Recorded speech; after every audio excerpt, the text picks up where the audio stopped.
2 weeks before we were to start principal photography, we found ourselves in a very difficult position. We were shooting a dog movie without a dog.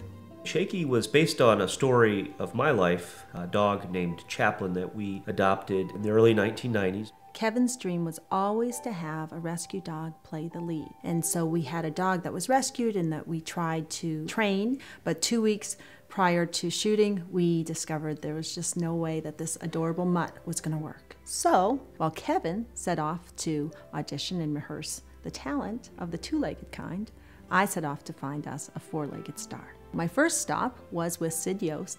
Sid started putting the word out, combing the nation, and I got to hand it to him. He found us Ebony, and he found us Frances. Frances had rescued Ebony from the Humane Society in Albuquerque.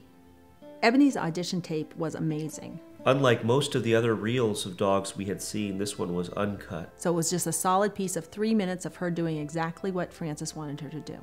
That really impressed us. There was this amazing grace about how she performed in front of an audience, which is one of the concerns you have as a filmmaker. How will the dog react to the crew members in the room? We could really determine, while this dog is listening. Meeting Ebony was a pretty exciting day for us. We had put all our hopes and dreams into this dog that we only knew virtually. Not 2 minutes after Kevin had met Frances and Ebony, he came running into my office to tell me to get in there, that I was never going to believe all the things that Ebony could do and how happy he was. Frances trained Ebony to do just about everything. She could sit, she could bark, she could shake, she could army crawl from one side of the room to the next, she could jump, she could dance. A true testament to just how lovable Ebony was, she won over our lead actor, Steve Lemmy. Steve prides himself on being a cat guy, which we tease him a lot about. But after meeting Ebony for the first time, he was completely turned over. He's now a dog guy.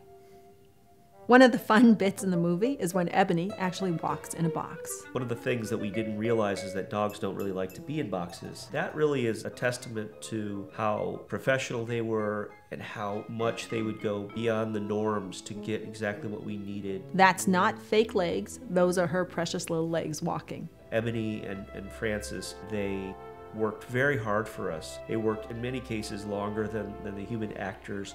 I remember on a couple instances I would look outside of my hotel room and see them outside doing rehearsals on their own. And Frances, she deserves a lot of credit for the success of Ebony and the film, and we owe her a lot.